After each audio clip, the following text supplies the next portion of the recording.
How many people here know this gentleman, Ron Paul? Everybody here, everybody here. How many people remember in 2008 when some guy demanded that Ron Paul be banned from debates? A lot of folks remember that. Do you remember that the gentleman's name that asked for Ron Paul to be banned was named Saul Anuzis, and he was the state party chair of the Michigan Republican Party at that time? Well, that angered a lot of us. We weren't happy about it, but we weren't strong enough to do anything about it at that time. So we planned and we prepared. And then in 2012, when by this point in time, Saul Anuzis had advanced to being Michigan's national committee man. In 2012, when Saul Anuzis was running for his reelection for national committee man, it was Friday night, we were in our caucuses, we were fighting for our delegates to the national convention, and I am leaning up against the wall. I'm really saying nothing, I'm just watching the fireworks. The reason I was able to do that was because we planned and we prepared. And we had people ready to do what needed to be done. Saul Anuzis walked by me, hit me on the chest with a rolled up piece of paper, and he said, "The meanest man in Michigan." Next day, he lost his reelection by a 70 to 30% margin.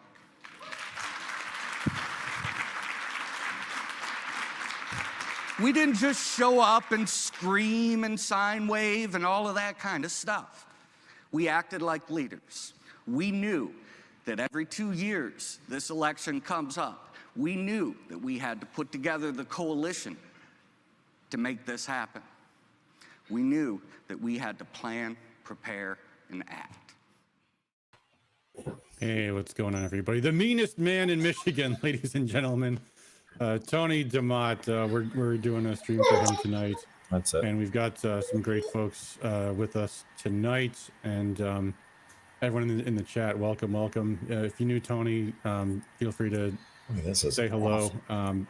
But first, I guess I got to probably start by introducing some of our panel tonight. We may have some more people later in the evening. Let me just introduce everybody first. Of course, you guys all know Shane Trejo. He's been on our show pretty regularly. So Shane and I, of course, have known Tony for many, many years. And that guy with a lot of sound in the background is David Dudenhofer. Dave, you sound? Mute when you're not, huh? Oh, you're muted. Yeah, we hear a young one there, but here, let me say hi. A minute. No, you're not muted anymore. Can I hear you? This is my little one. Yeah, there you go. Say hi. Say hi, Paloma. Hi. Hi, Paloma.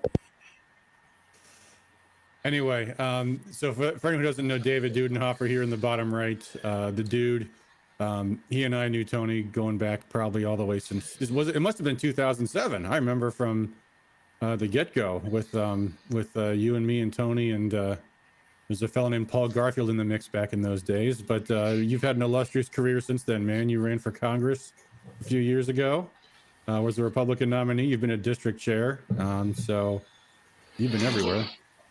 Yeah, still going everywhere. Yeah. Now I'm in parts unknown in Michigan. Right on. We after the COVID pandemic, we left Michigan, sold the house, bought an RV, went to Florida until things calmed down, and we came back. And I said, no way, I'm going back to Wayne County. So now we're near the thumb somewhere and on some land and feeling good. Right on. I am going to try to, there's another gentleman in the chat, Jeff, who we were trying to bring on. He's apparently having trouble finding the link to the show. So let me try this again. Jeff, I'll try your Yandex email, see if that works for you.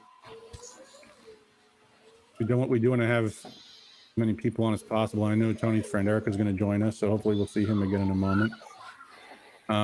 Anyway, Sean Dow is with us as well. Sean, you worked with Tony. I mean, I know you worked with him at the Foundation for Applied Conservative Leadership. And we go back a lot farther than that. Was it Ron Paul 2012 or do we go all the way back to 2008? I'm not sure.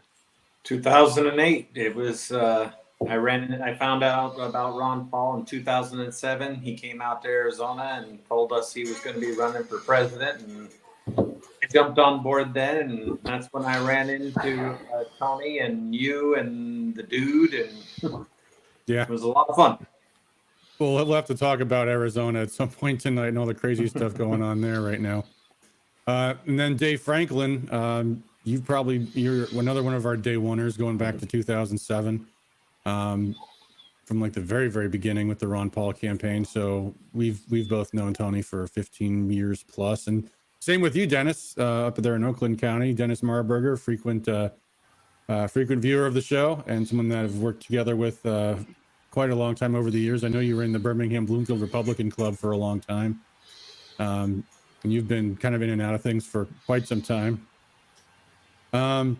Anyway, but hey, Dennis and Dave, say hello as well. Let us say hi and a little bit about your background from Tony. And then I figured for tonight it'll be just a kind of a free form conversation. So go ahead. Okay, well, I guess. Go ahead. Go ahead, Dennis. Okay. So, yes, I met Tony first in 2007. And as we were working on the Ron Paul campaign, and of course, remember that illustrious night in Ann Arbor on the campus of the University of Michigan.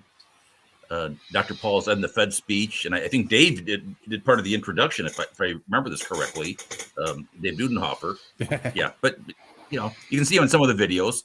But yeah, Dave was there for that, and we saw so many great things that night, and working with Tony going forward on a number of different things with Michigan Campaign for Liberty and all the different activities we had in Oakland County and then throughout the state. And I just want to say, I know that Tony also, of course, he enjoyed going to the Michigan football games, and I was able to take him to a few. We went to one this year, the first game of the year.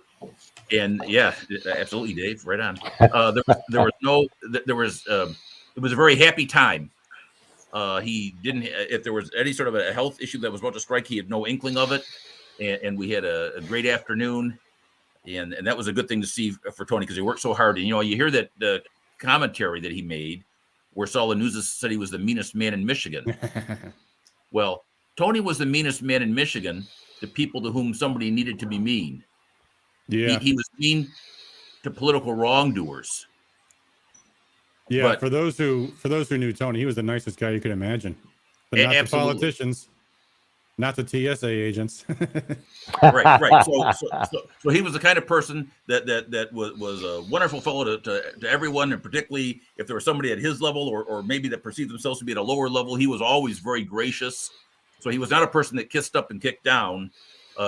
Tony, the phrase "fight the power," that's what Tony did, and Tony was mean to mean people, and he was nice to good people, and he was also inspirational and did a lot of work instructing folks how to do that and how to be effective in that way. And we certainly lost a great man and a great leader, and so now we have the opportunity to further his legacy by putting those lessons to work and really helping achieve the goals that we were all working for and that were so important to Tony in his too short of life.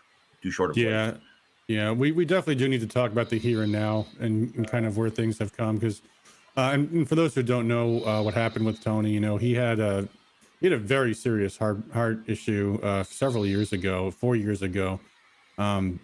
His aorta ruptured, and he just one night was just sitting with his friend Eric, who I think is supposed to be here, but I don't know what's happened to him. Now, Eric, is your camera off? Are you here? Or is it just your camera's not there? I think he's putting his kids to bed. He'll be back in a minute. Oh, okay, very good. All right, well, we'll bring him back on when he comes back. But he was just hanging out, and then one day that night he just said, "Oh, my heart's not feeling good." And he was gonna drive himself to urgent care. And ended up driving himself to St. Joseph, and it was a miracle he survived. They say only 1 in 10 people even live to get to the hospital with an incident like that, and only 1 in 10 of those ever wake up. But Tony was a fighter, man, and we got another several more years with him.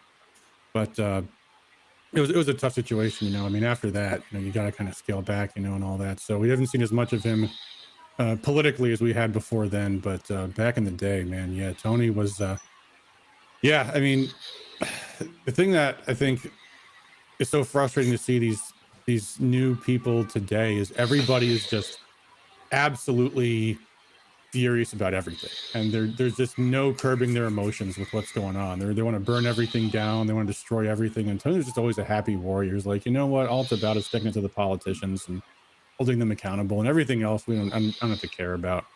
It was always, he had this like vision of, it's always look right at the politicians, and that's where you gotta stick them to, you know. Not just that, but also the legislature in particular. It's like, don't worry about the judges, you can't do anything about that. Don't care about the media, you can't do anything about that. You gotta focus on the lawmakers, you gotta hold their feet to the fire, you gotta give them as much pain as you can possibly inflict. And he was good at that.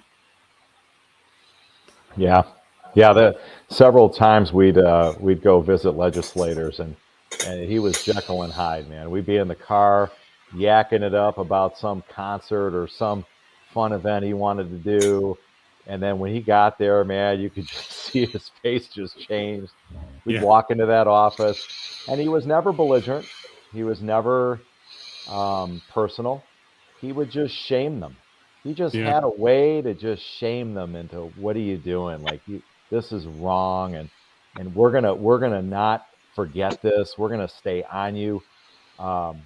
You know, we're gonna get everybody in your district to know what you did and how you wasted their money. And and he never tried to educate them. There was never any of that. He just walked in with a purpose, and it was never no cursing, no high pitched voice. There was never like anger in his face, but you could just see he was different. And one time we walked out of the office, and on the way down the elevator to go home, I go, man, I'm glad I'm not a politician, man.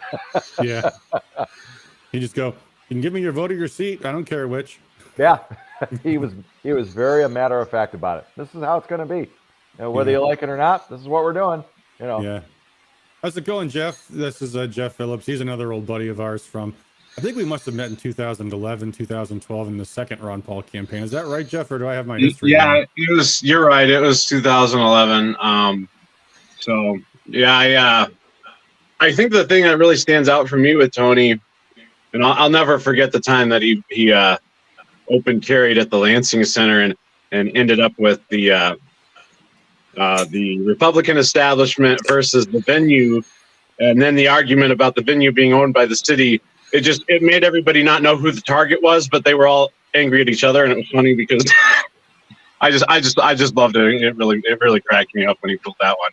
But anyway, the thing that really stands out in my mind was remembering meeting people along the way over the last 10 years that I didn't know in 2011.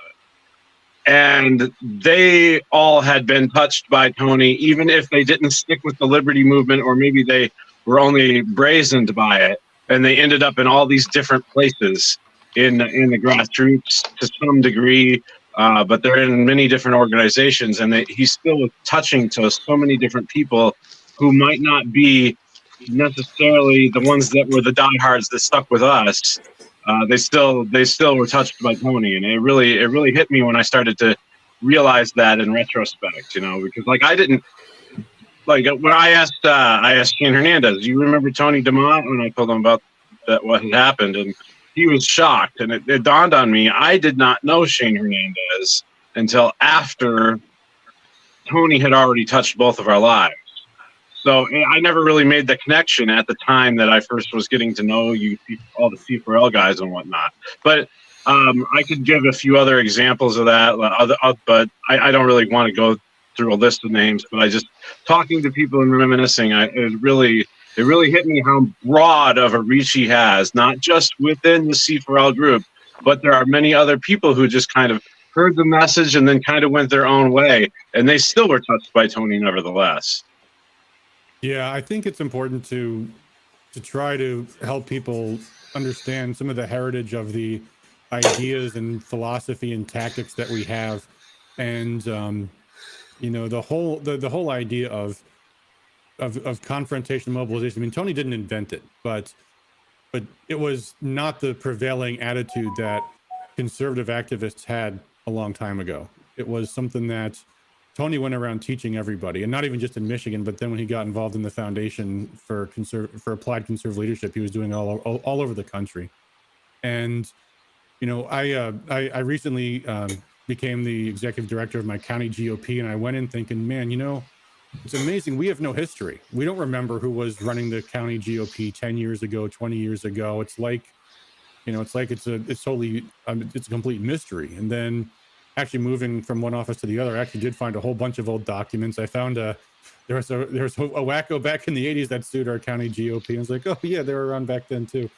But the whole philosophy of overthrowing the party and overthrowing the party chair, which we see playing out to an interesting outcome this year, we should say. But it goes back to Saul-Anusis, man. I mean, whoever tried to mount a coup against the state party before then, I can't think of anything. Now, again, if you ignorant, but if you look at Saul-Anusis, this was a guy who was, they used to talk about him nationally. Like, this was a guy who was going to be, the RNC chair, or he ran for that. Yeah, he was going to be. He was earmarked for big things, and then the Liberty Movement came along, and then he gets disgraced at convention, and now he's still around. He's still lingering around, pushing national popular vote, getting paychecks from lobbyists. But he works for the Neuter, I think, or maybe he doesn't still work for him, but he used to. Yeah, he's still getting his money, some way. But in terms of his influence, in terms of being someone who's out there really driving the party, not at all. So it shows how when you are effective, you can root these people out. You can get rid of them, and the building blocks were laid way before the Trump movement showed up. And I think it's, if you track the lineage of the movement of populism over, since the Tea Party era, over the past, couple decades, began with Ron Paul. Then it kind of, the outgrowth of that was the Tea Party. And I know that it was, Tony DeMott and Dave Dudenhofer and Adam, trained me. My first meeting I ever went to was it was almost Cheers in Waterford, and there was Adam, telling me basically the same message that Tony espouses, that Foundation for Applied Conservative Leadership espouses. Then, me and got hooked up with Dennis, and we started putting that into practice in Oakland County. And really, it was the outreach that we did, that Tony did, that Adam did, that the dude did, and others. Jeff as well, I'm sure, and the Thumb doing the same thing. Building bridges to the local Tea Party movement. Some of whom, they probably were not too big on Ron Paul at the time, but we were able to build send the olive branch to them and get them practicing confrontational politics and really going hard against their local corrupt GOP politicians and their state corrupt GOP politicians. So that's kind of what built all the brush fires that we set during the Ron Paul era and the Tea Party era became the Trump Inferno eventually. So that is something that I think we should be very proud of, even though obviously Trump isn't pro-liberty on some issues, let's just say, but we should be proud that we were really able to contribute to that stir and the full frontal assault that's going on against the establishment right now. And there's friendly fire and there's growing pains and blah blah blah, but it still shows the legacy that Ron Paul had and that people like Tony DeMott had, that the movement, that the fight has progressed to this point right now. Yeah, let me ducktail on that a bit, because what people don't know about Tony is necessarily is that he was committed to training people that wanted to contribute in that way that you talked about, and he didn't care if it was Tea Party, he didn't care if it was Republicans that were just fed up with the way things were going and they wanted to make a positive change and actually do something productive, right?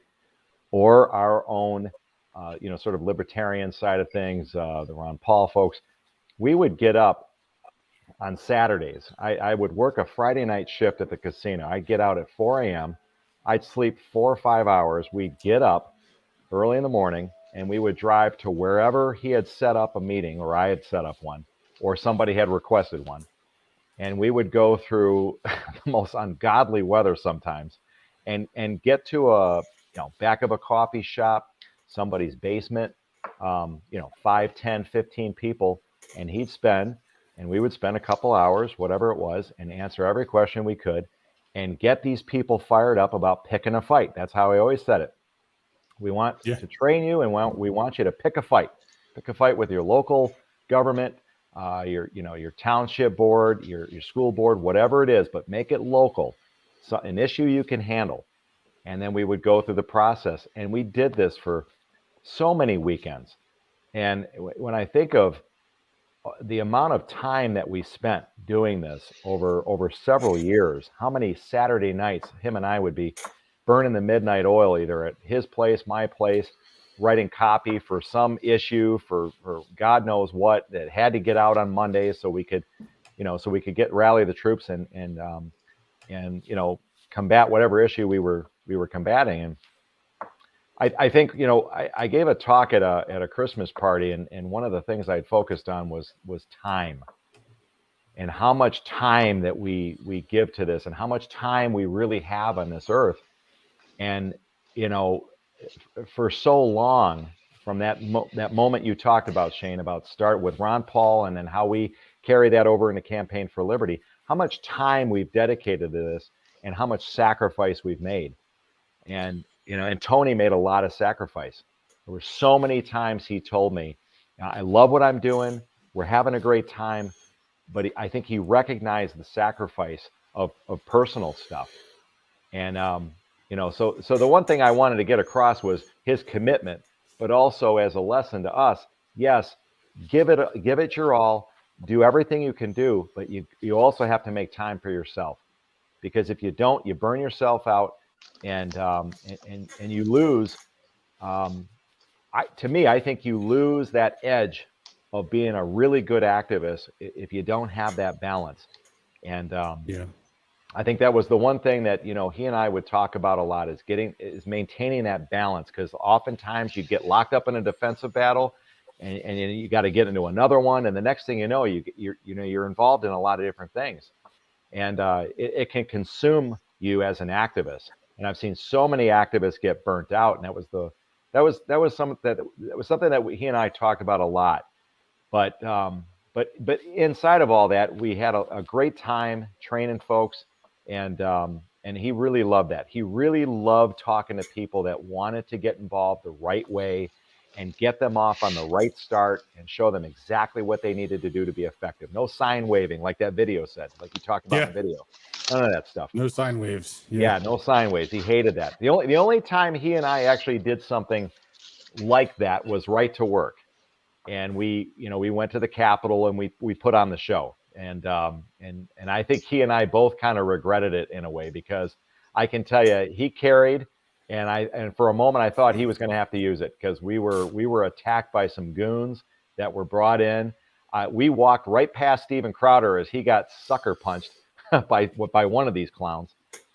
They opened up the Capitol for us. They were ushering us in because these guys were coming after us, and I think that was the one time we did do something like that together, and I think he regretted it till this day.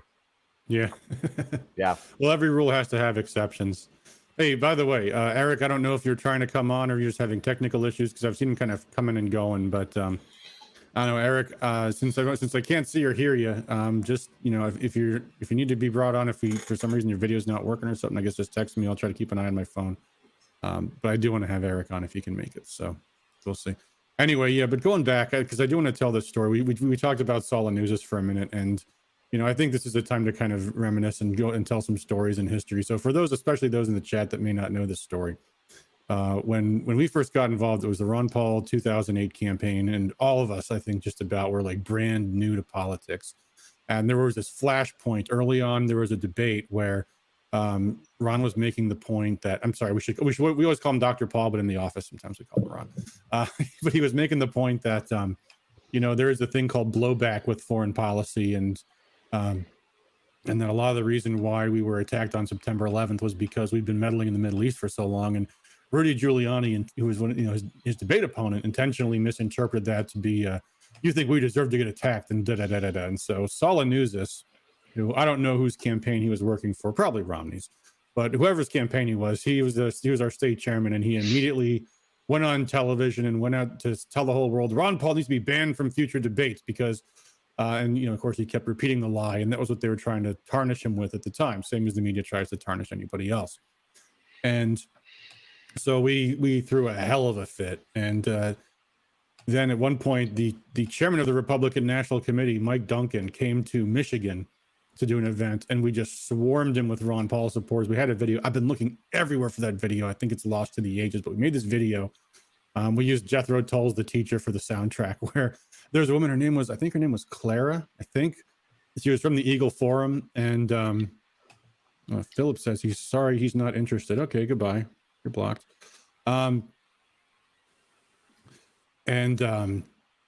Anyways, we just confronted him, and we were demanding that not only Salanuzis apologize, but that he pay the way for Ron Paul to come to the Mackinac Conference that year.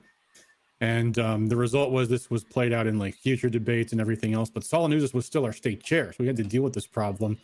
And that was what Tony was talking about. He actually ended up running for national chair and lost to, oh shoot, I'm sorry, Phil. He says, sorry, not interested. He was talking about the Lions.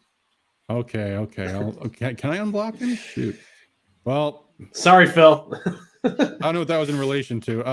Yeah, he'll have to email me afterwards or something. Yeah, sorry, Phil. StreamYard doesn't give me the option to unblock you, so I'll have to deal with that some other time. Or you can join us on YouTube or on Rumble. We're streaming there too. Sorry. Sorry. Just, I don't have a high patience for people being disrespectful. Anyway, so yeah, we slaughtered him in the RNC race, and he kind of disappeared from Michigan politics. I remember he went to work for Newt Gingrich's organization, but that was the last I really heard of him. So he kind of disappeared. But at one point, he was Mr. Rising GOP star. But you have to teach these politicians there's a penalty for bad behavior, and there you go. So that's Salanuzis. He was one of our former state chairs, and a long, sad line of those people. So anyway, Yeah, of all the things that Tony taught me, and it was a lot because I was only 18 when I met him, taking joy in politicians and status pain is probably the biggest thing. Like when Salanuzis lost the vote for the national popular vote because they did a voice vote, he thought he's walking in there thinking he was gonna win. And we had talked to delegates and pamphleted the floor, and our stuff was everywhere. And then when the vote came up, a resounding no came from the convention floor, and you could see his face drop. It was probably one of the next to my daughter being born and my wedding, one of the happiest moments of my life. It felt so good, like just watching him lose. Like he realized he had lost the party. It was not his anymore. It was beautiful. Yeah, we've seen lots of people come and go over the years, but the best thing that gets people to stay in the fight is when they get their first scalp. And then they're like, oh boy, this is great. I don't know. Hey, Sean, you got to tell us a bit. Who's your first scalp? Do you know? I You've really taken a lot. I'm trying to find Phil Fry and unblock him on Facebook, so I need some people to fill the air here. It was a Senate president in Arizona. It was the first sitting Senate president that we had in Arizona that had ever been recalled. He fought us on the 2008 Ron Paul convention in Arizona in our delegate fight. And he blocked many of our liberty bills. And so we created a large group to take him out. And Tony was actually a part of that. We brought Tony out to Arizona to teach a few of the leadership schools. And he helped us to organize that first scalp that we got. Nice. Well, I'm having trouble finding Phil on Facebook. I'm gonna have to give up for now. I apologize, Phil. You know, I'm seeing the chat and trying not to overreact to it, but I don't have that evenness of temper that Tony has. So Another thing to add, kind of about how nice guys in politics, and a lot of people have a tendency to they look at a politician and they're glad-handed by them, and they talk to the politician. The politicians, of course, they're put in there, and as you know, if you take a faculty training, the reason why they became politicians is because they're affable, they're charming, they're personable. And a lot of nice people in politics will get involved and talk to these politicians, and they'll get rolled with the talking points, and then they'll just become the pawns of this politician who may not even think they're corrupt, but serves the system, goes along to get along, and these nice people will fold. But Tony, as nice as he was, he realized that these politicians are not like our average people, that they are they act a certain way, that the state is the enemy. He was a libertarian, so he understood the nature of the state, and that regardless of how nice these people may be, how nice family men or women they may be, and how jovial they may be in their personal life, they're part of an evil system. They're serving that evil system, and that they need to be fought tooth and nail. They need to be shown the pain of what will happen if they don't do the right thing. And that's the only way they'll do the right thing. And that's what Tony was. He embodied that. He was, personable enough if you needed to have negotiations with a politician, but he would relentlessly bring that pain to politicians and train activists in the best ways to do that, in terms of picking your fights and making sure that you don't expend energy in ways that are counterproductive while you're going about bringing pain to these politicians. So that's what people have to realize is, regardless of how nice these politicians may be, they're part of the system, and you have to fight the system a certain way, through confrontation, through bringing pain to these guys, or you'll never have success. It wasn't just politicians that he brought pain to either. It was government agencies. What Tony did to the TSA as he traveled around the country. Every time. You want to tell him the genitals game? Oh, I know it firsthand. Yeah. Oh, I do too. Oh, you travel with him? Yeah, in Florida, the Orlando schools. Yeah, Tony would play a game. He would not submit to the X-ray machines or whatever the heck they're called, and would always do the manual quote unquote pat downs, where it was a game to see. It's like the penis game. He keeps saying louder and louder and louder each time the word genitals, and he's see how many times he could say the word "stop grabbing my genitals" until everyone in the airport would hear him. So he and I would film one another. He'd go through, or one of us would go through first, but the first one would film the second one, and so you'd have to. It was a game between he and I to see how many times we could get these guys to say genitals. So it was Wayne County Airport in Detroit, and he was filming me, and I think I got 10 or 11 times, and then I got 2 or 3 agents. I got their boss.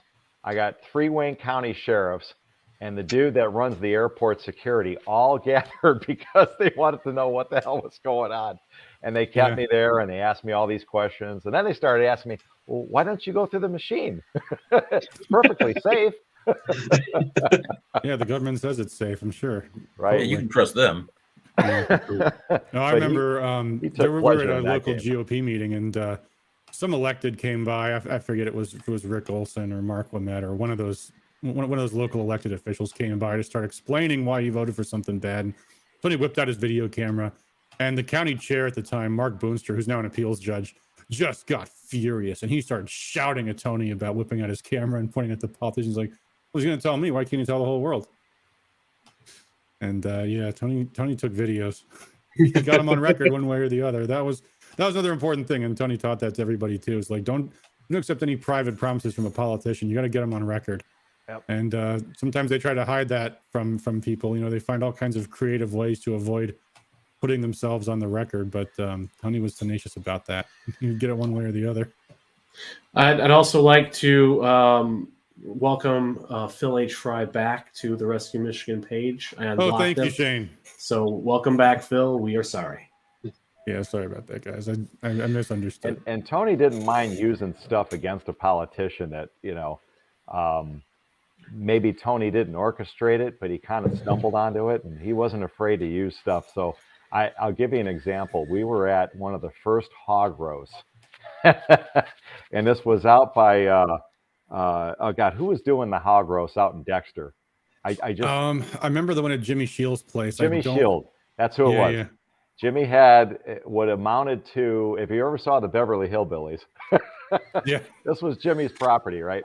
Yeah, and so we had all of our gang there, and we invited a few of the politicians, and so some of the politicians came, and they wanted to take pictures, and they didn't know that in the background was Jimmy Shields' marijuana field. Yeah. So Tony said, "Wait, look at this and there's picture." candidates for U.S. Senate there. There was like Pete Hoekstra was there, Gary Glenn was there, Pete Kenichi was there. So he says, "Look what's back here." He says, "If they get out of line, we'll show this picture to everybody." Yeah. So he had a fun time shipping those pictures out. No, I remember vote on this. I remember they were there, and there's people shooting like SKSs into a lake and just firing guns all over the place. Yeah, and they were so uncomfortable. It was beautiful. It was amazing. Yeah, for all the talk about Second Amendment stuff, a lot of them don't really feel comfortable when they see an actual rifle being fired. But that was a fun time. I think one of the it might have been Hoekstra that pointed out that was a marijuana plant. Someone was like, "Is that weed?" And I'm like, "Yep." that was before recreational. It must have been after medicinal because that was 2008. But that was way early. Yeah, it was way before. But yeah. Hey, now, has anybody had the pleasure of traveling with Tony and sharing a room with Tony?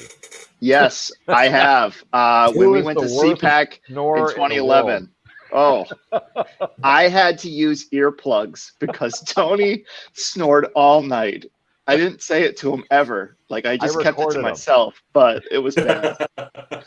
I recorded him just so he could hear it, and he still didn't believe me. Do you have that recording available? I don't know. It's probably somewhere. Let's not. Yeah, no. He woke up the next day super refreshed and bouncy, and I'm blurry-eyed. He's like, "Let's have coffee and room service. This is great, guys." Like I'm like, "No, I'm dead to the world, man. I couldn't sleep." Thanks, Tony. Yeah, I haven't had the pleasure of a hotel with him. I had gone camping with him though a few times, and my tent's a good safe distance away. Funny camping story. I took him camping with my wife, and we went up to I don't know, somewhere around Port Huron area. And Tony loved the hammocks, the hammock tents. Oh God, I did a trip with him to UP. Every single night he'd tell you how his hammock was so much better than your regular tent. Every single night. Yeah. So we actually found a spot for him, and it was right. It was past the campground, overlooking Lake. What is that? Lake Huron over there, and he found two trees, and they were like this. So he had it on like kind of like an angle, like a downward angle, and so I got up in the morning, and all I could see was Tony's mangled feet hanging out of the tent, right? And so I said, "I'm gonna fix this guy." So I go over to the fire pit, and I had made some coffee because I know he likes coffee in the morning. So I go and I bring him the coffee, and I like leaned over the rail where his tent was, and I was waving that coffee around his nose where his nose would have been. And all I hear, I don't even see his head. I just hear, "Smells like coffee."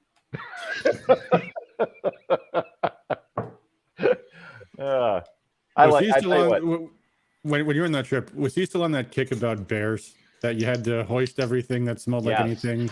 Yes. Yeah. Yep. We never did see a bear. Never did. Yeah. Well, I recall Tony sharing some interesting stories about his military service. Yeah. Tell us. Right. So he'd been in the Navy, and as with many people who are passionately anti-unnecessary war, he was a veteran. And so he would tell me about what I forgot what kind of ship he was on now, but I think he was a cook. And that's a very important role, of course. People got to be fed, and you make the grub for them. That they're particularly appreciative of that sort of thing. And he noticed that really there was a demand. So he had not, even though he was a government employee, he still had a mind that recognized that there was an entrepreneurial opportunity. So apparently, he started some sort of a side food business while he was on board that ship in the Navy, and I guess that it was going pretty well, and it was popular. And then some officer discovered it or something, and that was the end of Tony's entrepreneurial venture on board the ship. But the sailors really appreciated it, and it was another sign that Tony was a man of the people, and he would help out others, and he also knew how to do it in an entrepreneurial and capitalistic way, voluntary cooperation kind of way. And so that was, I thought, an interesting aspect of Tony's experience. It might have informed some of the things that he did later on in life, particularly working with us in Campaign for Liberty and the Ron Paul campaigns and the other things, holding these politicians' feet to the fire, that sort of thing. The military-industrial complex had to shut down competition for their food racket. Yeah. That's a great observation, Shane. He was in his own way. He was maybe a modern version of Lysander Spooner with the private mail service. Tony and his food service on board the ship. Yeah. Yes. But yeah, we went to I guess the first time we got to meet Ron, we went to the Rally for the Republic. This is after the Ron Paul campaign kind of wound down, and Ron the campaign through this rally directly to attack the John McCain coronation at the RNC. So they were in Minneapolis and we were in St. Paul, or vice versa. I actually think it was the other way around. But I had gotten into the campaign just being able to do database stuff. And so when they had the event, I basically just gave everyone from Michigan backstage passes, like, hey, we need volunteers to run the event. You guys want to go? I think, Dave, you were there too, right? You got to be... Oh, Rally for the Republic? You know, I had the event staff. I had one vacation that year, and I ended up going to the march in Washington. Yeah. So Yep. wait, were you in St. Paul or no? Me? No, I was in D.C., and then I had that was the only vacation time I had that year. Oh, okay. Yep, I really regret it too. Yeah, that was me and Tony and a couple others, I think. But we got them as volunteers. They got backstage passes to everything, so they got to meet Ron and go to the little suite that we had where we were, planning everything. And I don't know if Sean, were you there that year? Yeah. I think we were working the walkie-talkies or whatever it was, the system that we had, and I think someone got a lost kid or something, but we were all running around the entire time. But that was a blast, though. But yeah, and the legacy just carried on, because then went from there to to Campaign for Liberty, and kind of the Tea Party movement from there. I mean, now Adam, you were the one that recommended Tony for the gig in 2009 when we formed the Michigan chapter. Am I right on that? Oh yeah, absolutely. Yeah. I was doing like technical stuff at HQ, and I was like, your state director has to be Tony, no question about it. That was between him and you, but no, we have Adam to thank for Tony DeMott. Oh, hardly. Well, I mean, if it wasn't for you, they didn't know about him. Well, okay. All right. Take a bow, will you? Yeah. That was the best choice too, because one of the hardest things in politics, and I hate to see this happening all the time, but it has to happen in the parties, and it happens also in organizations, is this rule by committee, where people inevitably sooner or later disagree about strategy or tactics or policy or what have you, and then there's clashes, and then there's fighting, and then usually everybody splits and the whole thing falls apart, and it just never works right. And Campaign for Liberty, I think, I know they have the good sense to be a top-down organization, and it's like Ron's the chairman, used to be John Tate, now it's John McCardle's executive director, and everyone reports like up the chain, and Tony being the person that people could report to, and someone that they could count on to make the right call when things were difficult and confusing. It had to be Tony, because he had this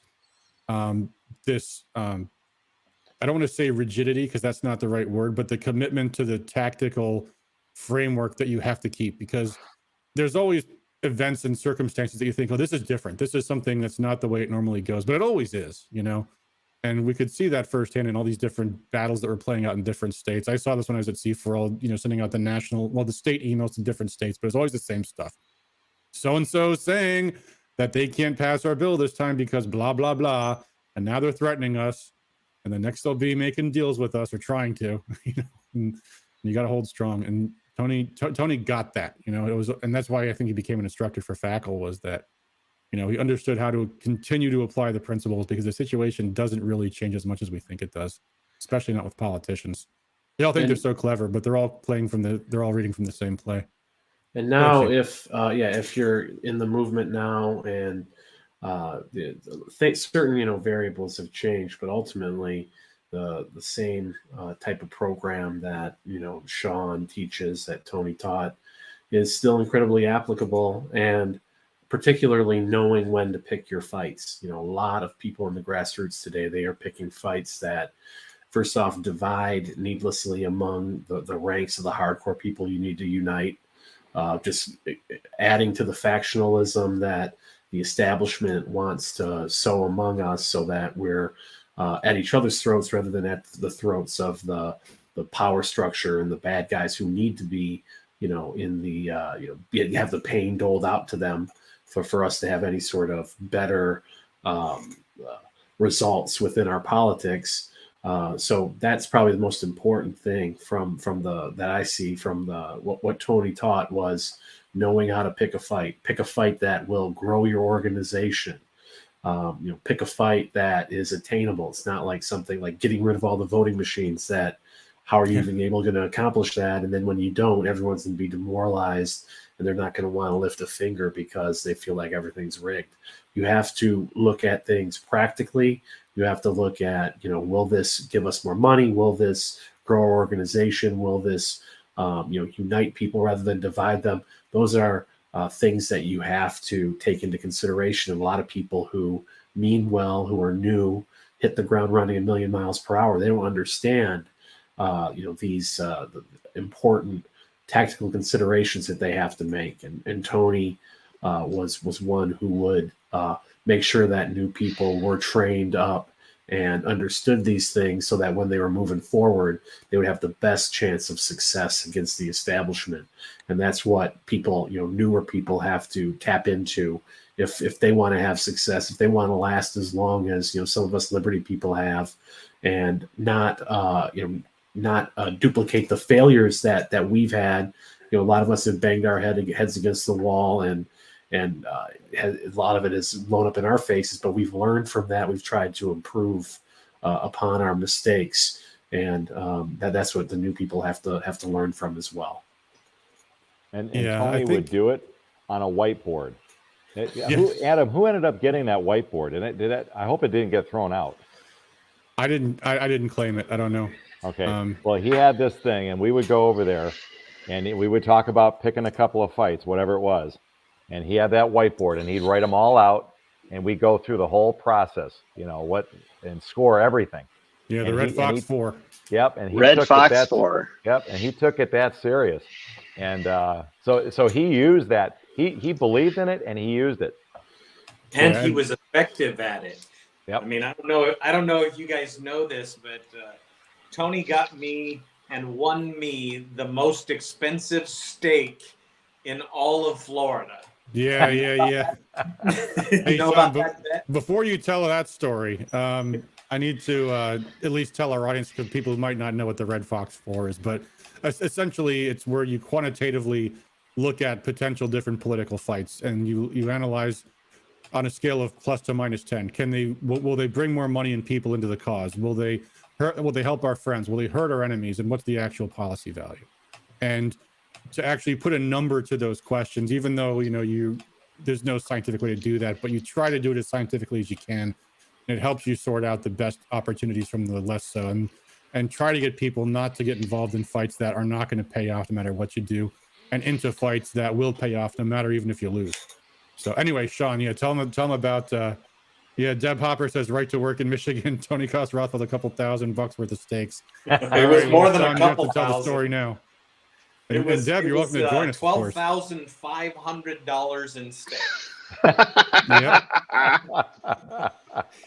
So once a year, all of us faculty instructors and leaders of the organizations that practice the model that we teach, that Tony and I taught. Once a year, we would get together and have a big training session amongst ourselves. And Tony spouted off in this meeting. One of the groups that work with us and practice our model is the Right to Work organization. Yep. And Tony's back there, and he spouts off that he's gonna, in Michigan, he's gonna help get Right to Work passed. And of course, all the leaders of Right to Work said, no way, that's never gonna happen. Michigan will be the last state to become a Right to Work state. And Tony, if you were to actually get Michigan to be a Right to Work state, that they would buy every single person in that class that year the most expensive steak dinner that they could find in Florida. The next year, he had changed Michigan to Right to Work state. I mean, along with many of you guys here on this call, Sure. David, when I talk about Tony, it was there was more a big coalition, to be fair. Although there's also plenty of people who took credit for Right to Work that had nothing to do with it passing in Michigan. Oh, well, that's always the Of way course. it works. Yeah. It's always the way it works. But it was a year to the day that Tony said that they were going to change Michigan to a Right to Work state. And 1 year later, Mike Rothfeld was shelling out $12,500. My steak cost $85. And it was the best steak that I have ever had. It was a great all steak. Thanks to Tony's bold statement that he was going to change Michigan to a Right to Work state. The change that Tony created in Michigan and was just absolutely shocking. He accomplished the impossible to the people who had been doing this for 40, 50 years. They had been trying to change these states, and Tony came in with his dedication, his absolute willingness to sacrifice his time, talent, and treasure to make Michigan a better place. It was awe-inspiring to all of us. Every Deb Hopper year, says we there was about still talk 120 about people there that steak year. dinner. Yeah. Say again? Hey, do you remember, or maybe Deb in the chat and on Facebook remembers, was it Beth Newberry, this petite woman that ate like a 24-ounce steak that night? I think it was. Oh, we all did. Maybe it was even more. And the lobster legs and crab leg, the lobster tails and the crab leg appetizers that we all ordered, we really put a dent in Mike's wallet that night. Yeah. Hey, Sean, you want to laugh? That year you all went out for your steak dinner. That was my first Rothstock, so I wasn't part of the bet. So I had to eat chicken that night. Oh, man. You didn't get a That's brutal. steak. I didn't get a steak because I wasn't there the year before. But dude, David, you were as much a part of that as Tony was. You guys were the dynamic duo who changed everything about Michigan and still continue to change things based off of the way you guys trained everybody up there. It was amazing how much he's inspired me, he was a great guy. Yeah.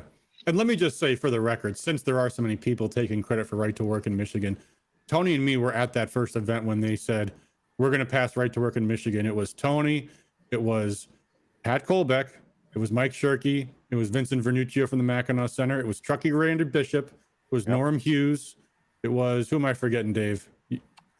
I think that might have been all of them. On the There's I forget it Was Gary Glenn there, maybe? Gary Glenn, of course. How could I forget Gary Gary Glenn. Glenn? Yep. Yeah, that was a big payoff. And hey, Yeah. Who knows? Maybe now that the Democrats are in power, they'll repeal Right to Work. We can have this bet all over again later this year. We'll see. Yep. Hopefully they won't. But that's gonna be quite a fight. So, something else I'd like to mention. among the things that we did, the larger group of activists here in Michigan, of course, there were those. I try to think with the powwows and other things like that. You know, the big gatherings, right? I forgot about those. Well, Yeah, that became Battle Cry, didn't it? And then Battle Cry, right? That's the other. That was the other name for it. Some different people, I think, were involved in some of those organizing them. But I do remember the one in what two things that I recall distinctly. At one of these events, and I'm not going to name the names, but you guys can if you want. But there were a couple of newly elected state legislators who had some really good ideas. And yeah, I remember. Okay, Shane's laughing because I remember this conversation Shane and I had on the car. We were all getting together for dinner after the thing had ended, and Shane says, "Well, Dennis, what are the odds that these people will betray us?"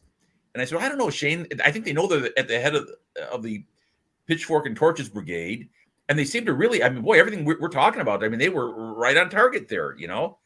And later, it turned out they did betray us, but not legislatively, not in the way we thought, right, but in personal conduct.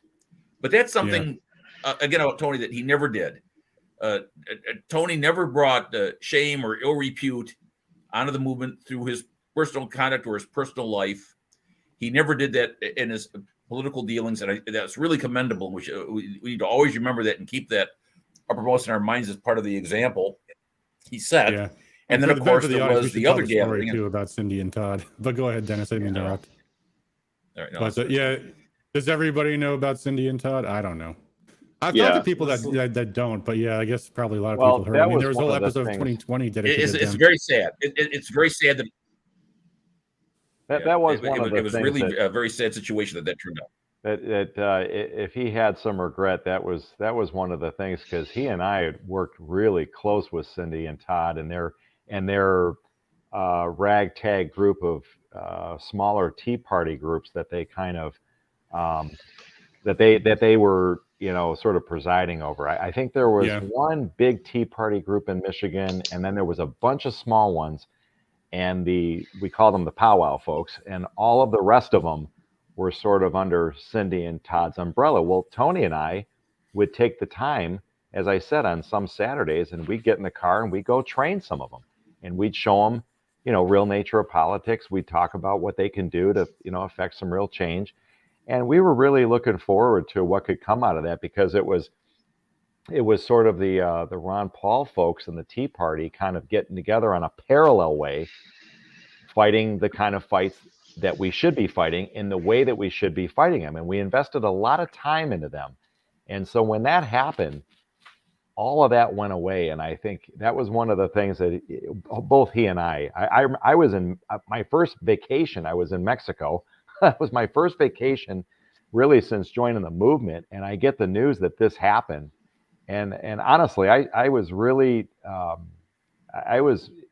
moved in a bad way, because I just felt like, my God, we put all of this energy into this, and it's just going to bury us now. And this is why they tell you in those faculty schools to not, I'm trying to think of the word they use, but to not join a group like an umbrella group, coalitions.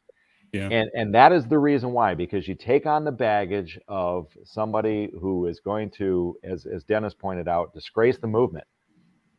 And Tony and folks at Campaign for Liberty, we never did that, And so I think, that was something that he people got to watch out for too, is these glory seekers, and there's so many of them, and they're everywhere, and it drives me crazy. It drives me bonkers how easy it is for some of these newly minted grassroots leaders to just line up behind someone who's like, oh my God, they're the one, and it goes right to their heads, and they're so ambitious. They're so ambitious. I mean, case in point, we had the people who were running the Tea Party you're talking about, the Lakes Area Tea Party, they all went in and they all sought out and got, leadership roles in the GOP, became a state rep, and then I'm going to run for speaker. And it's like, if you paid attention in the faculty class, they tell you, watch out for people that are seeking leadership roles, because how do they get to leadership? By making deals and compromising. In this case, the guy didn't. He instead tried a hostile takeover strategy. But it's like, the power doesn't come from leadership in the legislature. It comes from the grassroots. And at the end of the day, they're so busy meddling around with the state party, where you don't really have much power to begin with, that their local organizations aren't what they used to be anymore. You know, and there's just so much of this. Let's find the next one. I mean, there's people ask me every day, who are you supporting for state chair? I'm like, I'm not playing the prettiest turd in the punch in the toilet bowl game. They're all turds. they're all awful. Well, if you look at a lot of their campaigns, I won't go as far as to call them turds, but if you look at their campaigns, a lot of them seem to be very redundant. It's people from the same point of view, the same leaders from the exact same movement who are preaching an extremely similar agenda. And so why are they all running against each other? When there's a $170,000 salary in it, that's why. A dime's worth of difference. Although they might not them. Get that because the party's going to be broke, and how are they going to pay themselves? But and it's 170, but it's also, I think, just ego. It's about wanting to be the top dog, wanting to be the biggest fish in the pond, and a lot of people seem to be more focused on that than actually doing the work to move the cause forward. It should be, ideally it should be a state party chair who can raise money, who is someone with experience, who can actually do the functions of the party, and then have a state committee filled with hardcore patriots who will be there to hold that person accountable. And that would probably be the most effective way to have a party that functioned, but also did what needed to be done in terms of what the grassroots wants, what the conservative base wants. But, we'll see if we can get that. Like I said before, it's probably going to take, these people, failing and then maybe having a come to Jesus moment and then adopting better tactics moving forward.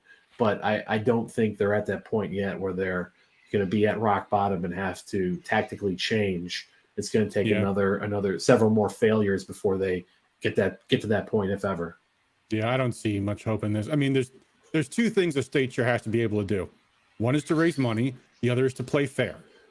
And I don't think any of these people are going to be able to do either of those things.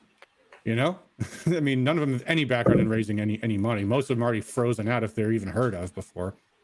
And they're going to put their thumb on the scales too. Even these so-called patriots, like case in point, we've got this guy, this great patriot, Mark Fortin in Macomb County, and he's spazzing out because, according to him, the state chairman recruited someone to run against his handpicked candidate for this state rep seat. It's like, well, what authority do you have either to choose who the candidates are? Aren't you supposed to be neutral on this too? Because he was backing Melissa Corona and they were backing somebody else, I guess. Although they really actually weren't. The HRCC was, not the state party, but whatever. Never mind those facts. No, they're going to be the ones saying, no, we're going to attack anybody who we don't like. And it's like, as a grassroots leader, yes, you will hold the politician's feet to the fire. The state chairman, that's kind of not really your bailiwick, I mean, we went after the RNC for attacking Ron Paul. But wouldn't we be hypocrites if we were attacking people that we didn't like from a platform of the GOP, I mean, they always tell us we preach unity and, you're supposed to line up behind the nominee. All that went out the window when Donald Trump became the nominee, of course, so they're hypocrites, but that two wrongs don't make a right. If you're a state party officer, your job is supposed to be neutral. You're just supposed to raise money and, try to help out the party. If you want to be a grassroots leader, wear the grassroots leader hat, I can beat up on politicians all day with my organization, but when I'm sitting in the GOP office, my job is to raise money and help people support candidates. Yeah, another thing is if you have the numbers, grassroots, the American First People have the numbers now, and you come in and you run roughshod over everyone, even if the people may be strong conservatives who've been around since the Tea Party days or the Ron Paul days, they get steamrolled. You steamroll everyone who has the ability to raise money, so they have a bad taste in their mouth, so you don't get a dime. That doesn't put you on good footing to be able to take over and have success in the role as whether it's county chairman, district chairman, state chairman. And then if you are in that role, and I know Ron Paul people who took over state parties, county parties, they were in that role and they were isolated. And then the establishment played the waiting game. And, and a lot of times, unfortunately, the establishment came back in and were able to take over after freezing them out. So Yeah. you have to be careful in who you alienate, because they will leave you on a vine. And oftentimes, if you can't raise that money, if you're sabotaged and you're in a bad position, the people will be like, "Well, we'll just put the old guys back in because at least they can raise money." Yeah, and getting back to Tony, I mean, he never had much interest in these state party offices at all. The only thing that we got involved with was, well, first of all, the national delegates, because that was the campaign's mission. That was our job. And especially because in Michigan, in both 2008 and 2012, the entire state party was rigging the rules for Mitt Romney, because he was from Michigan, so he had his own machine here that we had to fight against. And then and taking over the county GOP just because, just for fun, I suppose. But yeah, I mean, and even then, Tony didn't come to a lot of executive committee meetings for very long, because that's it's just not fun. The agenda is putting the pressure on the politicians, the people who are, and I don't mean politicians like party officers, I mean politicians like lawmakers, people who have votes for yes or no on public policy. And Tony didn't lose sight of the goal. Nope. Hey, Adam, I just had a quick question. By the way, hold on. I just want to say, because I've been showing these quotes from Deborah Hopper, who's a dear friend of ours. Deb, if you want to come on the show, you're more than welcome to. You've got the link there. And speaking of which, Kirk Shelley is going to join us as well. But for those who don't know, Deb Hopper is like my political mom, and I wish she was actually here with us live. But thank you for joining us tonight, Deb. And here's Kirk. How you doing, Kirk? I'm doing well. Kirk Shelley, for anyone, and of course the guys in the audience probably don't know, but Kirk is one of my political mentors, who goes back with the National Right to Work Committee for decades, and has taught a lot of the things that he taught Tony, what Tony taught a lot of the rest of us too. So thank you for joining us tonight, Kirk. I'm glad you could be with us. My first 3 classes. Yeah, you finally got it after a while. Yeah. Well, repetition is the key to learning. Is that right? That's right.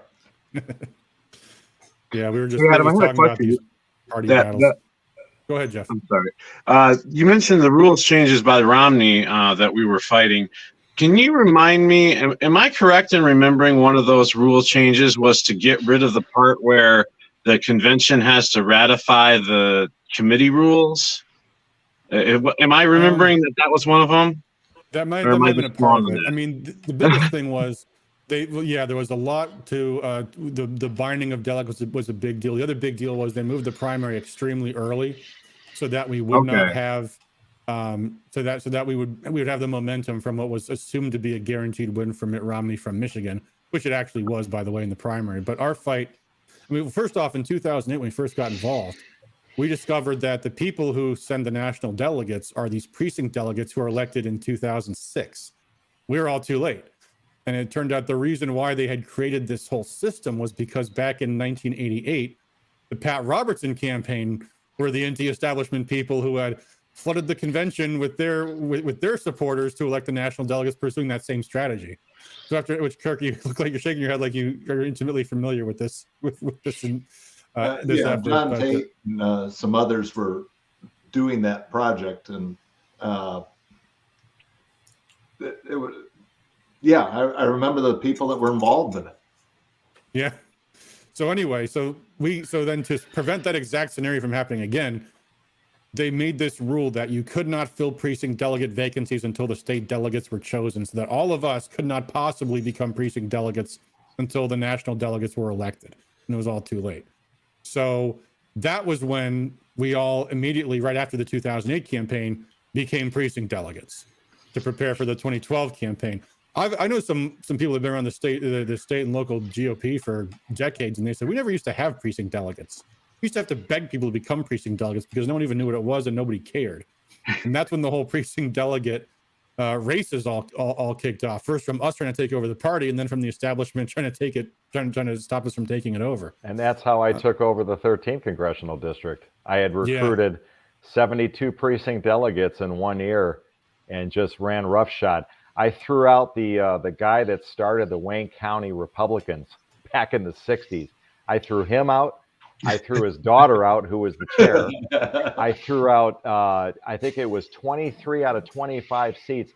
And I spent 2 months with Tony's idea of a whiteboard. I had a whiteboard. It was like layers of an onion. I was in the center. I had all these people around me. I was pairing up people that didn't know each other. You support him, you support her, and back and forth. And I never once ran. I never once said I want to run for this position. I just helped everybody else get elected. And when it came time to elect the chair, 4 or 5 people raised their hand and said, dude, we want dude. And it wasn't even close. And they were so humiliated by it. Now, since then, I made nice with them. And I said, all right, you guys can come back. But the toothpaste is out of the tube now. So don't think we're ever going back to the way you guys ran it, And honestly, we were probably the most diverse district in terms of ideology of any of the districts. We never had a fight. We never had a problem after that. The entire 10 years I had it, our conventions were done in an hour, and everybody was happy. And I looked for ways to include people.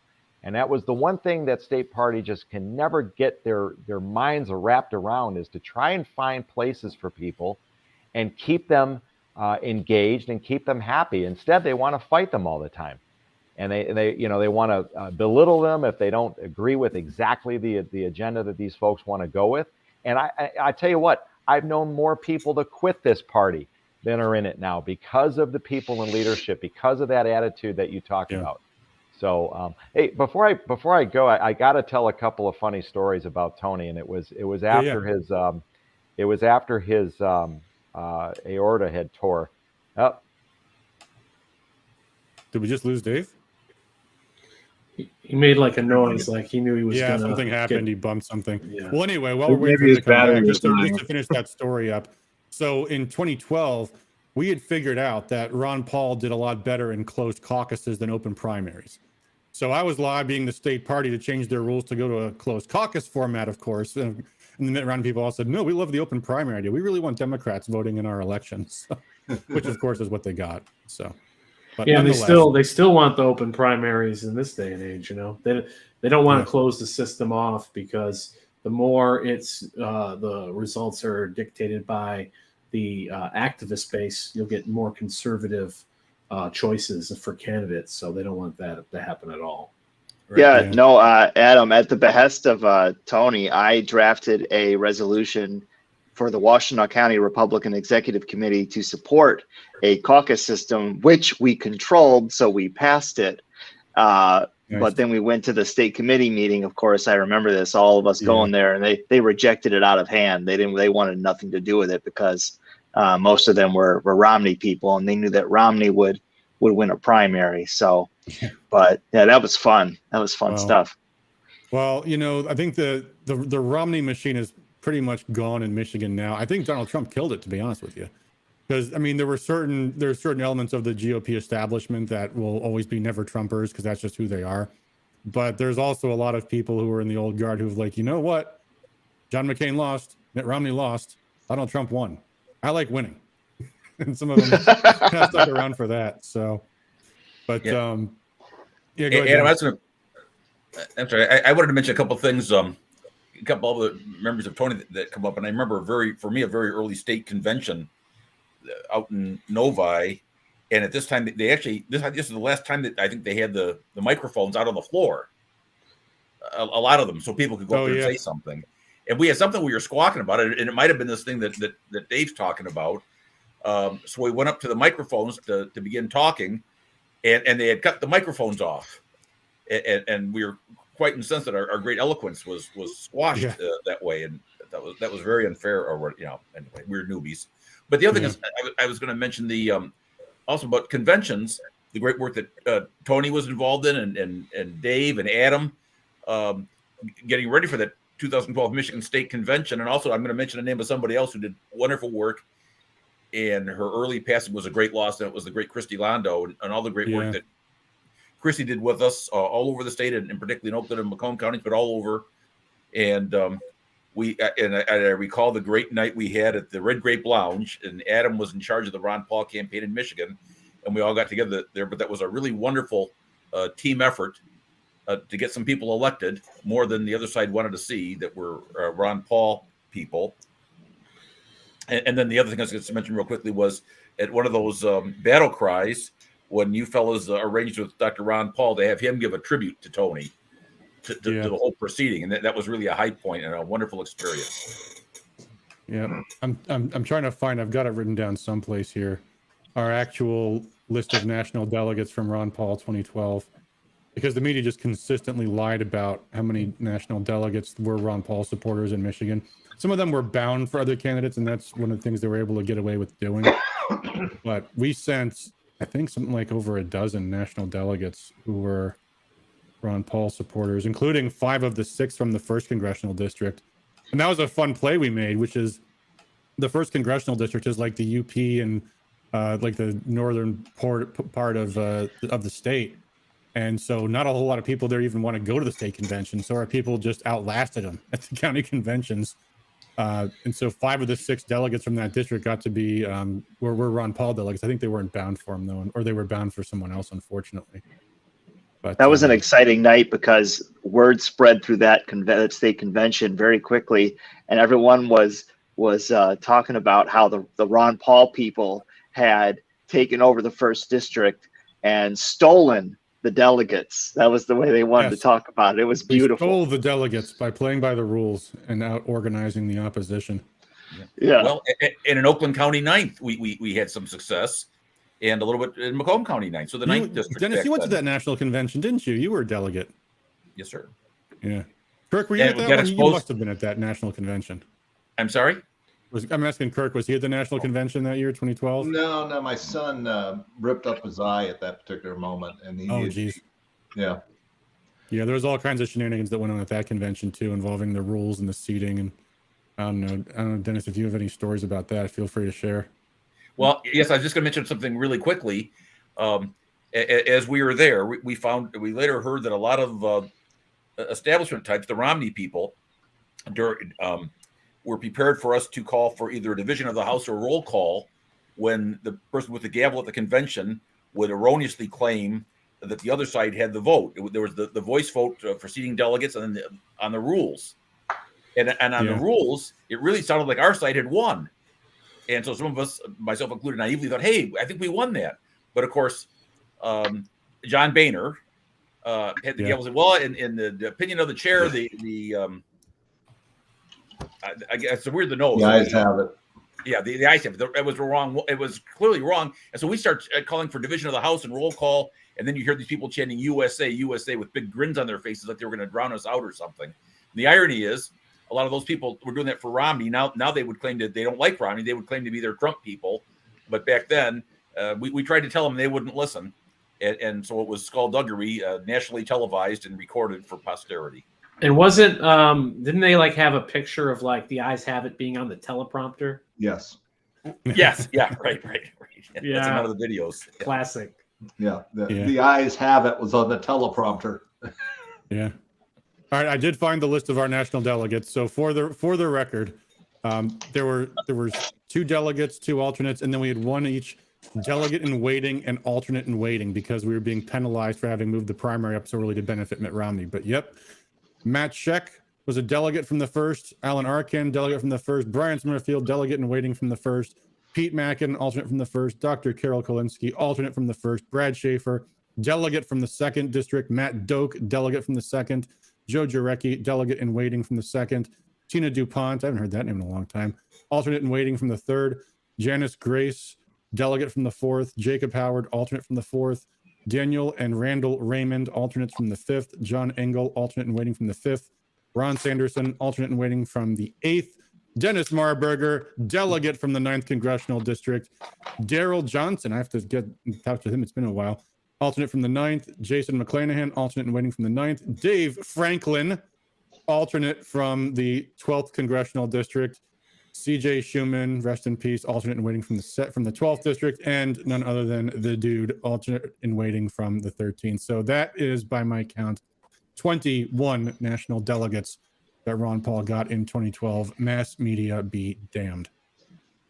Yeah, that's like the the Hall of Fame team there, and unfortunately, I wasn't really involved until I got involved when Ron Paul kind of put on the clarion call for delegates to get active. The first time I ever signed up was 2012. So I was just getting involved at that point. I remember going to the rally for the Republic in Tampa that year. I wasn't at the convention, but I went to Ron Paul's arena event. Just so many people. It was so encouraging. Really kind of gave me like the social proof to see that, yeah, this isn't just a handful of weirdos on the internet anymore. This is a national movement that is rising, that has a lot of momentum behind it. And, now's the time to get involved, to kind of do the stuff on the ground to keep this thing going. And, there's a lot of us who are kind of roll with the punches and are still involved. You hear a lot of names on that list. And you think, oh man, I wish they were still involved. They're still in the fight, but some of us still are. And, just think about back in 2008 or 2007 when we were, you're seeing Ron Paul, maybe a few hundred people at a rally or something. Just the idea of Ron Paul's son's going to run for Senate and be in the Senate in a year or whatever, or 2 years, would have sounded preposterous. But he's in there. He's entrenched. He's not going anywhere. He's pretty mainstream now. Rand Paul is arguably the most popular senator in the nation, just trashing Fauci. Everyone is loving it. People who hated Ron and Rand Paul and thought they were the devil 10 years ago are now, they'll say, oh yeah, I love Rand Paul. He's great. I love what he's doing against Fauci. So, we're still positioned in a way where liberty can come out at the end of this. It's going to take, obviously the economic collapse that Ron Paul foretold, Peter Schiff foretold, that, hasn't quite bottomed out yet. But according to, the inflation, the debt, the Federal Reserve, everything's just gotten exponentially worse. So it's coming. And at the end of that, I think when that debt money isn't buying as much favor and people are really struggling to put food on their plates, then they'll come out at the end of it and want a new society of liberty to kind of be built upon the wreckage of Keynesianism, statism, Marxism, whatever you want to call it. So we're still positioned well, I think, to come out at the end of this on top. And I hope to see a lot of those liberty people who have fallen by the wayside get back involved and get involved in precinct delegates, kind of shepherd a lot of the newer people toward away from statism toward liberty. Yeah.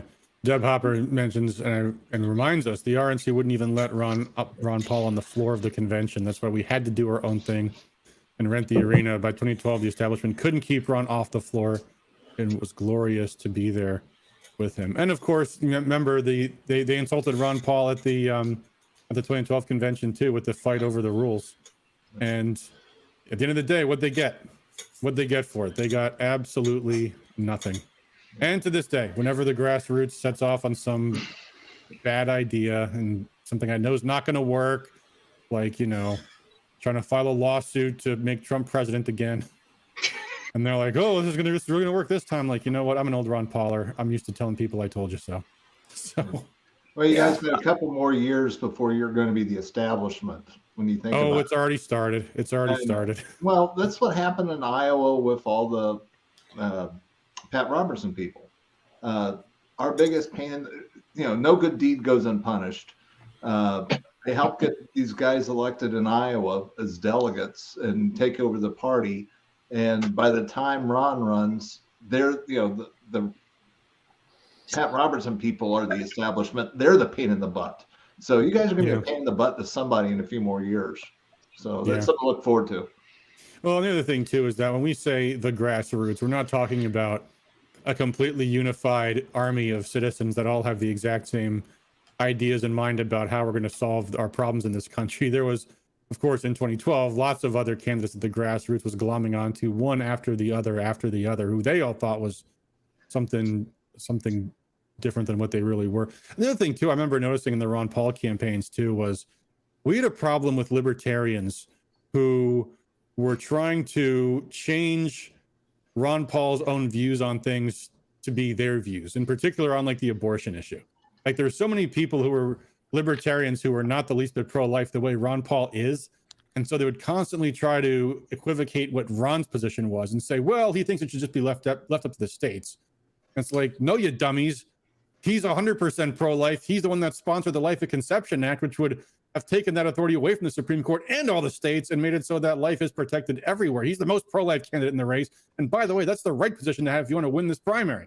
But no, they wanted to be with what their position was on this. So they would say, oh no, Ron's just, he's a much more of a states' rights guy than a and the opposition made use of that, oh, Ron's not really a conservative. He's a one of these cosmotarians, and there's always this challenge in managing perceptions. I'm sorry, Kurt, go ahead. Yeah, if you don't mind, let me. I'm getting close to my bedtime, believe it or not. Yeah, and we should wrap it up too. We've been going a while here. But go I ahead. did want to share a couple of stories about Tony real quick. Please do. One of my favorites was when he first started. He wanted to go testify over at the legislature on the fusion centers, and the guy worked so hard on his testimony, and he wanted to get all his facts right. And I kept saying, nobody cares. They're going to be playing solitaire during the whole thing. They're not going to listen to you. That's not what you do. But he stayed up, I think, 3 nights straight, making sure that he had every jot and tittle perfect. And by the time he got over there, he realized that they're not paying any attention. And he kind of learned that lesson. The next time he goes over to testify was on another bill, and he spent 2 minutes fumbling around trying to open up his briefcase and said, oh yeah, Mr. Chairman, anybody votes for this bill, we're going to work our butts off to make sure they don't get elected next time. And then closed his briefcase and left. That was all this prep that he did for future things. And David, I got to tell you, dude, you guys kind of became a model for me in a lot of ways. I was almost to the point of putting into the training that you really shouldn't be a state leader unless you had a good sub leader and a partner in crime that you could work with. And you guys were such a great team together for so many years. And, that's really outstanding. And I think a model for a lot of other guys too, that what we do is challenging enough. Trying to do it on your own is damn near impossible. And you guys worked hand in glove so damn well. So always great working with you. And I miss what you guys had. That was really cool. Yeah, I miss it too. I was going to say before I got cut off that this is just quintessential Tony, but even when he was going through his trials and tribulations there, a little bit of that Tony was coming out, and I wasn't there for it, but he told me about it. He said that towards recovery, they were giving him these cognitive tests, and they were asking him very simple questions. And one of them was, I think it was something like you're sleeping at night and you hear a broken window. Do you A, go to investigate, or do you B, pick up the phone and call the police? And his response was, C, I reach for my gun. And I said, I knew right then and there, I said, nothing's going to hold this guy down. He's coming back. We don't know exactly how or when, but he's going to recover just fine. So I never forgot that. Yeah, I actually got to sneak him outside one night while he was still at the hospital because he couldn't stand it in the hall anymore. So it was only for a little while. It wasn't for the whole night or anything like that. Did you get the phone call about the towels too? No, what was the phone call about the towels? He calls me up at work because he knew I worked a night shift. And it's like 1 a.m. He's still in the hospital. And he says, Dave, you got to get down here and you got to smuggle me in some towels. He says, these towels they have here are ungodly. Nobody should have to be subjected to this. He says, every time I get out of the shower, I feel like I'm rubbing sandpaper on me. He says, they're small. The nurses come in, they can see me naked. And I says, well, says Tony, what do you want? Like, what kind of towel? He says, I want one of those big, thick, fluffy ones. So I go home that night and I said to my wife, I says, don't we have that housewarming gift of those towels we don't like? So there were these big, fluffy red towels and neither one of us liked them. So we took them over to Tony. We snuck him a few things he wasn't supposed to have too. And anyway, so I say that to you because he couldn't thank me enough. And I talked to his mom at the service, and she said those towels were still in his closet. Nice. You know, that's a great story. Could I take just a moment to talk about Tony? You know, Tony, when I first met Tony, and I met several of you, it was at a park in 2007, and we were all organizing for Ron Paul.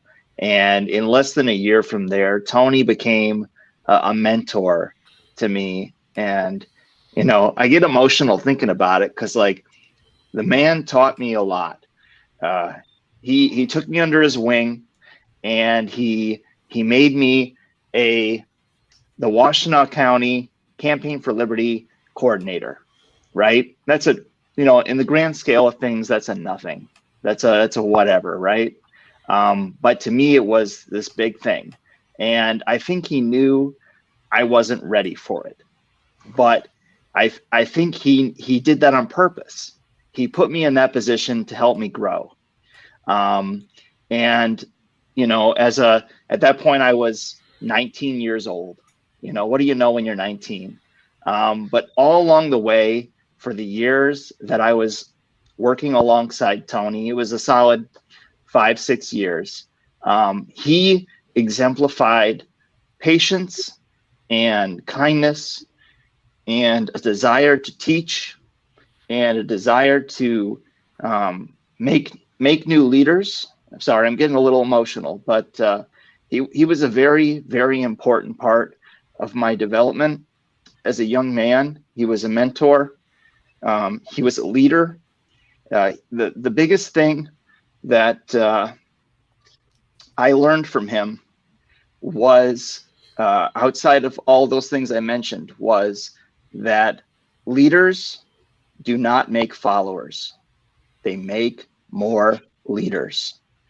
And that has helped me in my personal life more than probably anything else. You know, I started as an hourly clerk at Kroger, and now I'm running a store, making more money than I thought I ever would.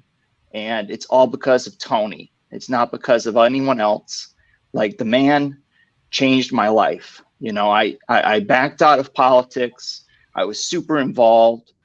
But whenever I think about what helped get me to where I am today, it was Tony. You know, he meant the world to me. And I saw him personally. The last time I saw him was December of 2020. Came to my house. He asked a favor of me. You know, I said I would do it, and I tried, and I failed. And even then, he called me probably 9 months ago, acting like I had never failed, like I was his old friend, and seeing if I could assist with something else. And to me, that's Tony. He was a hero.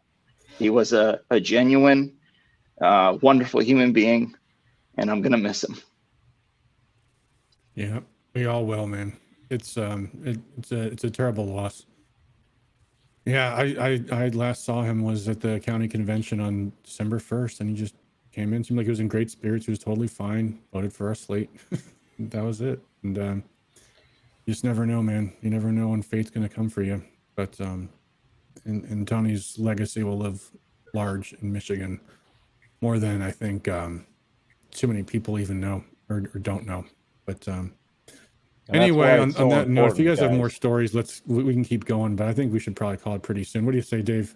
Yeah, I was just going to say that's the one thing. You know, when I was talking to a group of folks in December over a Christmas party, I kind of referenced Tony, and it was just sort of a general talk to activists. So if you're on the call, you're listening, you're an activist. The two things I took from this experience of knowing Tony and to the end was, one, the man knew how to beat the odds. And you could think of so many ways that was true, not just in his personal life and his personal battle. But the other thing is to recognize the fact that we are not given a lot of time on this rock. And, you know, if you think about the short amount of time that we all have, if you know, I know some folks are religious, some folks aren't, but, you know, we're given about 70 years. And some of that is childhood, some of that is work, a lot of that is sleep. And when you break all those years down, you're really given maybe about 15, maybe 20 good years to actually do all the rest of the stuff that we do. And so the one thing I would say is just balance your lives, because that's the one thing we would get hot and heavy into, is just night and day doing this stuff. And I can't tell you how many times I look back now that I'm a husband and a father late in life, that I almost missed out on all of it. And I know that was something that Tony and I had talked about, is the regret of not doing more in our personal lives, that we should balance out our lives more, and how burnt out that we all get as activists. And so if you're listening, you're an activist, you're a new activist, it's so important to keep your life balanced, because it can go way out of whack.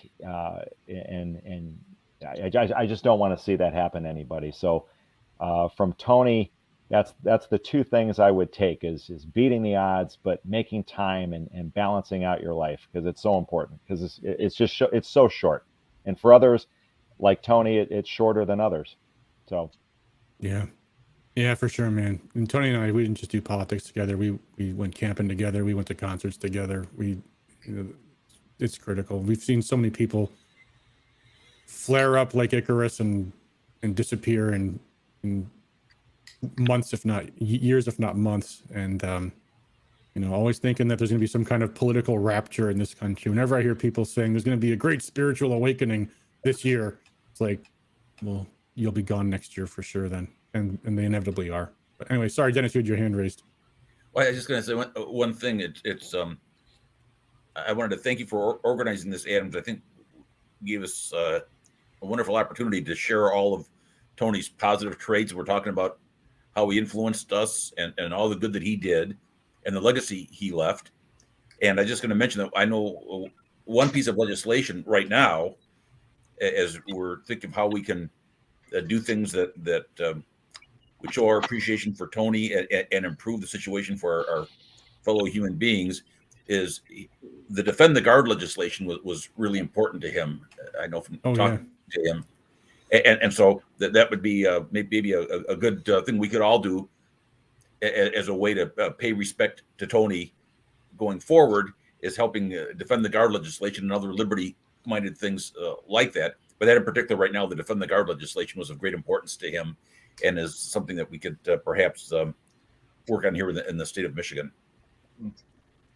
Sounds good, man. Yeah, we'll talk about that more in shows to come for sure. Yeah. So you can look that one up.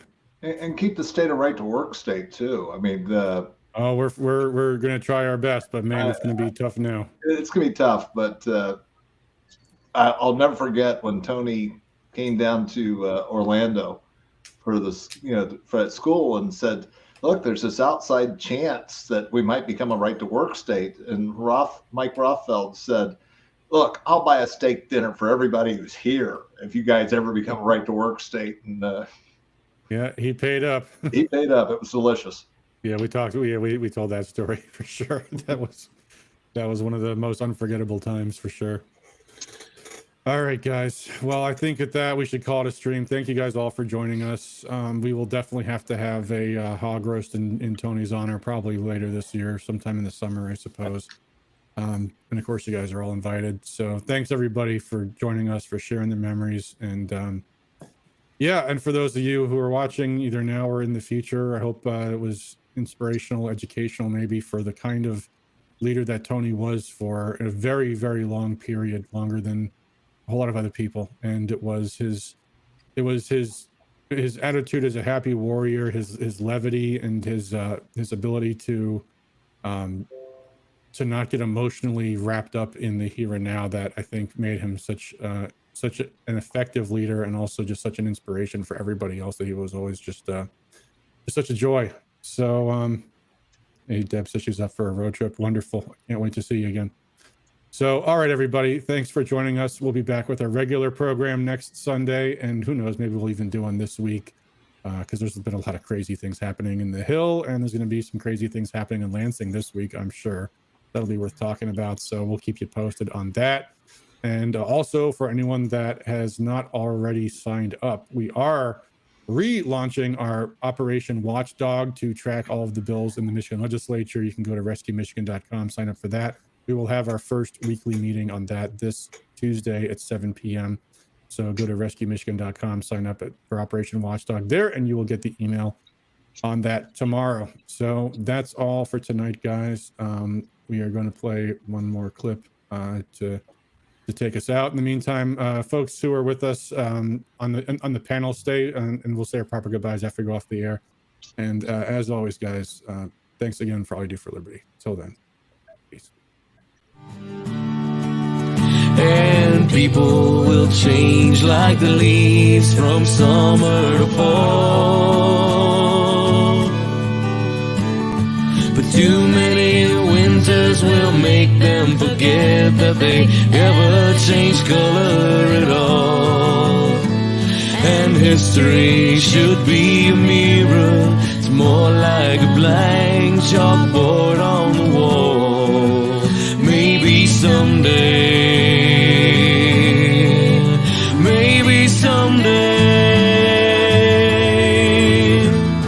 and if there is beauty, I know I will see it. And if it's held prisoner, I'll break chains to free it. I'll ride through the cities like Christ on a donkey, when I know that Jesus is sitting beside me. And if any man shall ask, he'll be given, and from him who steals much more will be taken. 'Cause there's many wrong roads that lead to the prison. So pray for us sinners that's squabbling and fighting. Whoa, some things in this world mean nothing. Some things mean even less. As you go from one state of motion to another of rest. Whoa, that I would love to see happen. Lord, can it be done? Let my feet keep moving until this race is won. All that I ask for, please let it be done. Let my feet keep moving until this race is run.